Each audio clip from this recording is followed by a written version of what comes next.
പ്രസംഗം ഓണം. ചാനൽ ഇതുവരെ സബ്സ്ക്രൈബ് ചെയ്യാത്തവർ സബ്സ്ക്രൈബ് ചെയ്ത് ബെല്ലൈക്കൺ എനേബിൾ ചെയ്യുക. എന്നാലാണ് ഞങ്ങളിടുന്ന വീഡിയോയുടെ നോട്ടിഫിക്കേഷൻ നിങ്ങൾക്ക് ലഭിക്കുകയുള്ളൂ.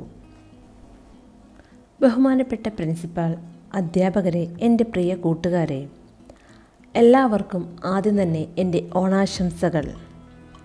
മലയാളികളുടെ ദേശീയ ഉത്സവമാണ് ഓണം. ഓണം എന്നാൽ മലയാളികൾക്ക് ആഘോഷത്തിൻ്റെ നാളുകൾ എന്നാണല്ലോ. ജാതിമത ഭേദമന്യേ എല്ലാവരും ഓണം ആഘോഷിക്കുന്നു. ഓണം വിളവെടുപ്പിൻ്റെ ഉത്സവം കൂടിയാണ്. പണ്ട് പത്തായങ്ങളിൽ നെല്ല് നിറയുന്നത് ഓണത്തിനായതുകൊണ്ട് ഓണത്തിനെ കേരളത്തിൻ്റെ കൊയ്ത്തുത്സവം എന്നും കൂടി വിശേഷിപ്പിക്കുന്നുണ്ട്. പണ്ട് കേരളത്തിൽ വിളവെടുപ്പിനേക്കാൾ പ്രാധാന്യം അതിൻ്റെ കച്ചവടത്തിനായിരുന്നു.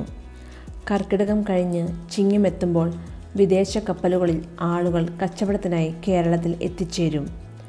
അങ്ങനെ കേരളീയർക്ക് ധാരാളം വരുമാനം ഉണ്ടാകുകയും ചെയ്യും.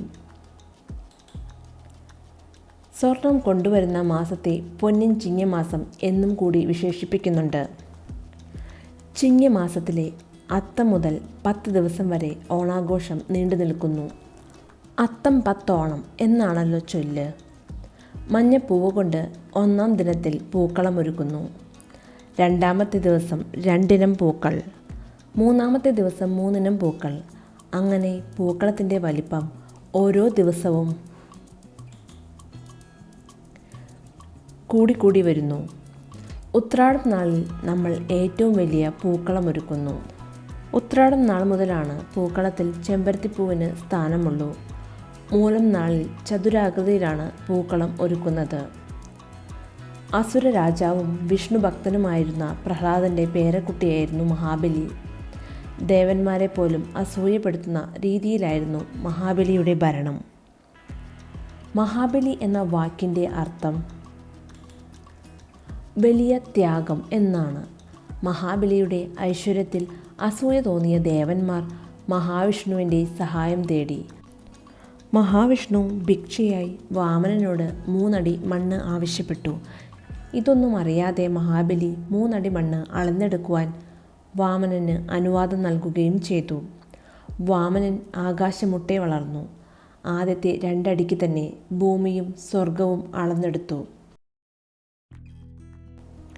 മൂന്നാമത്തെ അടി എവിടെ വെക്കണമെന്നായപ്പോൾ മഹാബലി തൻ്റെ ശിരസ് കാണിച്ചു കൊടുത്തു.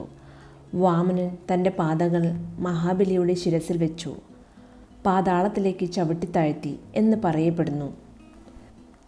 ചിങ്ങമാസത്തിലെ തിരുവോണം നാളിൽ മഹാബലിക്ക് തൻ്റെ പ്രജകളെ കാണുവാൻ അനുവാദം നൽകുകയും ചെയ്തു. അങ്ങനെ ഓരോ വർഷവും തിരുവോണം നാളിൽ മഹാബലി തൻ്റെ ജനങ്ങളെ കാണാൻ വരുമെന്നാണ് ഐതിഹ്യം. ഓണത്തോടനുബന്ധിച്ച് എറണാകുളം ജില്ലയിലെ തൃപ്പൂണിത്തുറയിലാണ് അത്തച്ചമയം നടത്താറുള്ളത്. ഇന്ന് അത്തച്ചമയം ഒരു വലിയ ആഘോഷം തന്നെയാണ്. ഓണത്തിൻ്റെ ഭാഗമായി വള്ളംകളിയും മറ്റും നടത്താറുണ്ട്. ഓണത്തിന് പുതിയ വസ്ത്രങ്ങളും കാളനും എരിശ്ശേരിയും ഓലനും സാമ്പാറും അവിയലും ശർക്കര വരട്ടിയും കായ വറുത്തതും പഴവും പായസവും എല്ലാം കൂട്ടി വിഭവസമൃദ്ധമായ ഓണസദ്യ ഒരുക്കി ഓണത്തിനെ വരവേൽക്കും. കാണം വിറ്റും ഓണമുണ്ണണം എന്നാണല്ലോ ചൊല്ല്. ഓണത്തിൻ്റെ ഭാഗമായി വടംവലിയും തിരുവാതിരക്കളിയും തലപ്പന്തുകളിയും കുമ്മാട്ടിക്കളിയും തുടങ്ങിയവ നടത്താറുണ്ട്. ഈ വർഷം കേരള സർക്കാർ ഓണാഘോഷ പരിപാടികൾ ചുരുക്കി വച്ചിരിക്കുകയാണ്. വയനാട്ടിലെ ഉരുൾപൊട്ടലിൻ്റെ ആഘാതത്തിൽ നിന്നും നമ്മൾ മലയാളികൾ ഇന്നും മുക്തി നേടിയിട്ടില്ല. എന്നിരുന്നാലും മഹാബലിയുടെ ഭരണകാലം പോലെ കള്ളവും ചതിയും ഒഴിവാക്കാനായി നമ്മൾ ഓരോരുത്തരും ശ്രമിക്കേണ്ടതാണ് എന്ന് ഓർമ്മിപ്പിച്ചുകൊണ്ട് ഞാൻ എൻ്റെ വാക്കുകൾ നിർത്തുന്നു. എല്ലാവർക്കും ഹൃദയം നിറഞ്ഞ ഓണാശംസകൾ. നന്ദി.